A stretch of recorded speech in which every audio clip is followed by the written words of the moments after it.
The compact renewal agreements negotiated with the Biden administration were not included in the recently passed defense spending bill known as the NDAA and are now expected to be attached to some other major spending bill when lawmakers come back from their holiday break.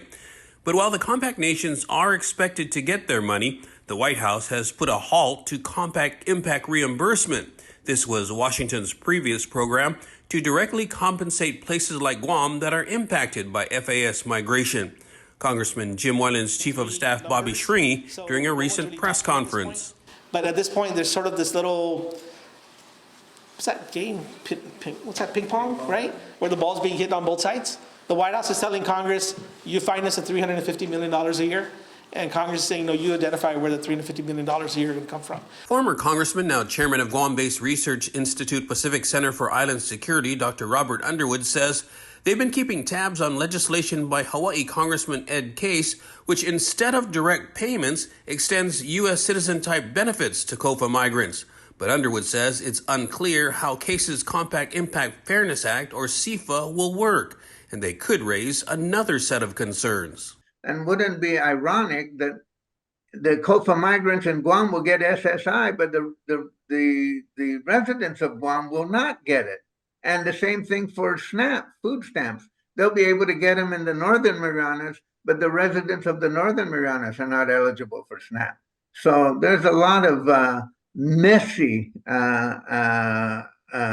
details to this arrangement. CIFA is not a one-size-fits-all solution. Because for us, it's not necessarily about the Medicaid reimbursements.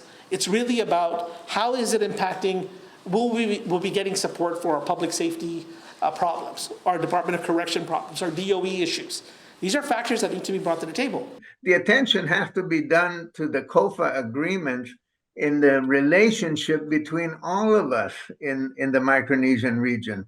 And instead, it's simply being framed in terms of an international situation with China. And then when it comes to domestic policy, the domestic implications of the COFA, it's only being framed in terms of what's happening in the state of Hawaii and in the state of Arkansas, where those states would benefit enormously by having citizen or permanent resident type benefits given to COFA migrants.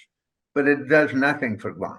Congressman Jim Moylan has legislation, though, to revive compact impact reimbursement. Prior to leaving D.C. on Thursday, I was informed that the House Natural Resources Committee will be having a hearing on our bill in mid-January. In fact, I have meetings this week with some folks that we're recommending to add to the panel. Shringy says that may include the governor, GDOE, and local law enforcement representatives. What the committee needs to see is the realities of COFA here. No one disagrees with the necessity of having the COFA renewals in terms of the nation's Nestor Lecanto, KOAM News. Nobody disagrees with that. So he has a commitment that they're going to hold a hearing on it next year in the Resources Committee. But a hearing is a long way from legislation passing. Nestor Lecanto, KOAM News.